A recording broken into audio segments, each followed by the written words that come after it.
বিসমিল্লাহির রহমানির রহিম। শুরু করছি মহান আল্লাহর নামে। তা দর্শক, আজ 12 ডিসেম্বর 2024 রোজ বৃহস্পতিবার। আজকে আমি আমার পেঁয়াজের জমিতে আসলাম। আজকে কিন্তু আমি প্রথম পেঁয়াজ রোপণ করতেছি, এই বছরের প্রথম। তা আমি আপনাদের প্রতিশ্রুতি দিয়েছিলাম, কথা দিয়েছিলাম যে যখন আমি পেঁয়াজ রোপণ করব আপনাদের কিন্তু ভিডিও ফুটেজের মাধ্যমে দেখানোর চেষ্টা করব।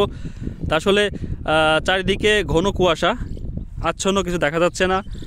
তাই শীতকে অপেক্ষা করে আমরা কিন্তু আজকে পেঁয়াজের জমিতে আসছি পেঁয়াজ রোপণ করার জন্য। দেখেন অনেক লোক এখানে কিন্তু কাজ করতেছে। আমার এই পেঁয়াজের বয়স, এই হালির বয়স আজকে দিয়ে 35 দিন, 35 দিনে পদার্পণ করছে। এই 35 দিনের হালি কিন্তু আমি লাগাচ্ছি। আর দেখেন এই যে আমাদের ফিরোজ ভাই, সে আমাদের আঞ্চলিক ভাষায় নাঙ্গল বলে, নাঙ্গল দিয়ে কিন্তু পিল টানতেছে। ওই পাশে আমাদের এক কাকা আছে, সেও কিন্তু টানতেছে। মোট 3 জনে কিন্তু পিল টানতেছে। এখানে প্রায় 40 জনের মতো লোক আছে, 38 থেকে 40 জন লোক আছে। আমরা কিন্তু পেঁয়াজ রোপণ করতেছি।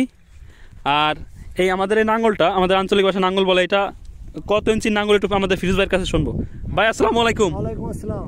কেমন আছেন ভাই? আলহামদুলিল্লাহ। তো এই নাঙ্গলটা কত ইঞ্চির নাঙ্গল ভাই? 18 ইঞ্চির মধ্যে 4 রেখা। 18 ইঞ্চির মধ্যে 4 রেখা, অর্থাৎ হাতকে 18 ইঞ্চি। জি জি। এর মধ্যে 4টে রেখা। জি। আচ্ছা, 4টে রেখা আমাদের আঞ্চলিক ভাষা নাঙ্গল বলে। সেই নাঙ্গল দেখি একটু দেখায় আপনাদের। এই যে এটা হাতকে 18 ইঞ্চিতে 4টা পড়তেছে, তাই না? জি জি। 4টে রেখা হয়ে যাচ্ছে। তা দর্শক, এই দেখেন আসলে খুব মনোরম একটা পরিবেশ, সুন্দর একটা পরিবেশ। অনেক লোক আছে, সবাই কিন্তু পেঁয়াজ রোপণ করতেছে। আসলে এই শীতকে অপেক্ষা করে অনেকে কিন্তু আনন্দ সহকারে পেঁয়াজ রোপণ করতেছে। কারণ অনেক লোক যখন সমাগম হয়, অনেক লোক যখন একসাথে হয়, তখন কিন্তু সবাই মিলেমিশে কিন্তু কাজ করাটা মজা অন্যরকম। আর আমার কাকা দেখুন নাঙ্গল ভাঙিয়ে লাইছে অনেক জোর। দেখেন নাঙ্গলটা ভাঙিয়ে লাইছে, মাথায় বাড়ি যাচ্ছে। এই দেখেন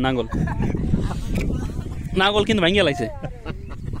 আর আমার এই পেঁয়াজের জাতের নাম হচ্ছে লালতির হাইব্রিড। আপনাদের আমি দেখানোর চেষ্টা করতেছি। এই যে আমার হালি, এই যে দেখেন, আসলে খুব সুন্দর একটা হালি, মাত্র 35 দিনের হালি, লালতির হাইব্রিড। এটা আমি আজকে রোপণ করতেছি। তা যদি আল্লাহ পাক রব্বুল আলামিন বাঁচায় রাখে, ইনশাল্লাহ, যদি আল্লাহ সহি সালামতে এই পেঁয়াজ উত্তোলন করতে দেয়, ইনশাল্লাহ আপনাদের আমি দেখানোর চেষ্টা করবো। এর পরবর্তীতে নেক্সট টাইম আমি যখন এই পেঁয়াজটা আমি স্প্রে করবো, সেটাও কিন্তু আপনাদের ভিডিওর মাধ্যমে দেখানোর চেষ্টা করবো। এভরিথিং সব কিছু কিন্তু আপনাদের আমি দেখানোর চেষ্টা করে থাকি। আর আসলে আমাদের বক্কর ভাই খুব ভালো মনের একজন মানুষ, আমাদের এখানে সব থেকে মুরব্বী। এনার সাথে একটু আমরা কথা বলবো। তা ভাই আসসালামু আলাইকুম। ওয়ালাইকুম আসসালাম। কেমন আছেন ভাই? আলহামদুলিল্লাহ, আল্লাহ খুব ভালো রাখছে। তাই ভাই, এই দানাটা আজকে রোপণ করতেছেন, হ্যাঁ। এই দানার কেমন মনে হয় আপনার? খুব ভালো জাতের দানা। আচ্ছা, জাতও ভালো। জাতও ভালো, সেটা তো আমরা জানি, লালতির হাইব্রিড। তা ভাই, এটা কত ইঞ্চি পর রোপণ করতেছেন? আজকে কয়টা দিচ্ছেন? আজকে দিচ্ছি 4 একটু বেশি ফুটতেছে। আচ্ছা, আমি বলছিলাম যে 4 থেকে 5টা লাগাবেন। 4টে লাগাবেন, তাহলে 5টা এমনি পড়ে যাবে, তাই না ভাই? যেহেতু এটা উন্নত মানের একটা বীজ, লালতির হাইব্রিড। এটা খুব বাংলাদেশের যতগুলো বীজ আছে সব থেকে কিন্তু দামি বীজ এবং ফলবান একটা বীজ, এবং এটা সারা বছর ঘরে সংরক্ষণ করা যায়। হ্যাঁ, সর্বোচ্চ সেরা জাত এবং ফলবান জাত। এখন আমরা আমাদের যতটুকু পরিচর্যা করার দরকার আমরা কিন্তু করতেছি, বাকিটা কিন্তু আল্লাহ পাক রব্বুল আলামিনের হাতে। আল্লাহ চাইলে সবই সম্ভব। আমাদের যতটুকু প্রয়োজন আমরা ততটুকু কিন্তু করতেছি। আপনি কবে পেঁয়াজ লাগাবেন, শুরু করবেন? আল্লাহ দি বাঁচা রাখে আর 1 সপ্তাহ 10 দিন। 1 সপ্তাহ 10 দিন। আমার এই মাঠে তো প্রথম, এই মাঠে কিন্তু প্রথম। এর আগে আমার এক কাকা লাগাইছিল 18%, তারপরে কিন্তু এই মাঠে প্রথম কিন্তু পেঁয়াজ আমি রোপণ করতেছি। এটা আসলে আপনাদের ক্রেডিট, কারণ আমি ছোট মানুষ, ক্ষুদ্র একজন মানুষ। আল্লাহ পাকের রহমত ছাড়া কিন্তু কোনো কিছু সম্ভব না। আমি মনে করি যে আমি একজন ক্ষুদ্র একজন মানুষ, আল্লাহ পাকের রহমত ছিল বিধায় আসলে সব কিছু আল্লাহ প্রদত্তই। আজকে আমি রোপণ করতে পারতেছি, আপনাদের দোয়া ছিল। এটা সর্বসাকুল্যে সব কিছু মিলে আলহামদুলিল্লাহ। তাই আজকে আমরা পেঁয়াজ রোপণ করা ইনশাল্লাহ হয়ে যাবে।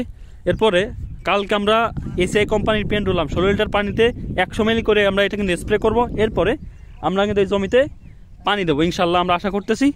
তো দর্শক, বেশি কথা বলবো না, এই শীতের সময় আপনাদের আমি প্রতিশ্রুতি দিয়েছিলাম, এই জন্য কিন্তু আমার আশা মূলত এই জন্য আসলে কাজ করতে এত লোকের মধ্যে অনেক ব্যস্ততা আছি, তারপরেও কিন্তু আপনাদের আমি কথা দিয়েছিলাম, এই জন্য কিন্তু ভিডিওটা মূলত করা। তো আমার এই ভিডিওটা যদি আপনাদের ভালো লাগে অবশ্যই একটা লাইক করবেন, একটা শেয়ার করবেন, আমার চ্যানেল একটু সাবস্ক্রাইব করবেন, এবং বাংলাদেশের বিভিন্ন প্রান্ত থেকে, বাংলাদেশের বিভিন্ন জেলা থেকে যারা আমার এই ভিডিওগুলো দেখছেন সবাই একটু কমেন্ট করে জানাবেন যে কোন কোন জেলা থেকে আপনারা দেখছেন, এবং বিদেশ থেকে যারা দেখছেন, প্রবাস থেকে যারা দেখছেন, বিভিন্ন রাষ্ট্র থেকে যারা দেখছেন তারা একটু কমেন্ট করে জানাবেন। এবং তারা কবে পেঁয়াজ রোপণ করবেন সেটা কিন্তু কমেন্ট বক্সে আপনারা জানানোর চেষ্টা করবেন। তা দর্শক, তো সবাই ভালো থাকবেন, সুস্থ থাকবেন, দেখা হবে আবার অন্য কোনো ভিডিওতে। আসসালামু আলাইকুম।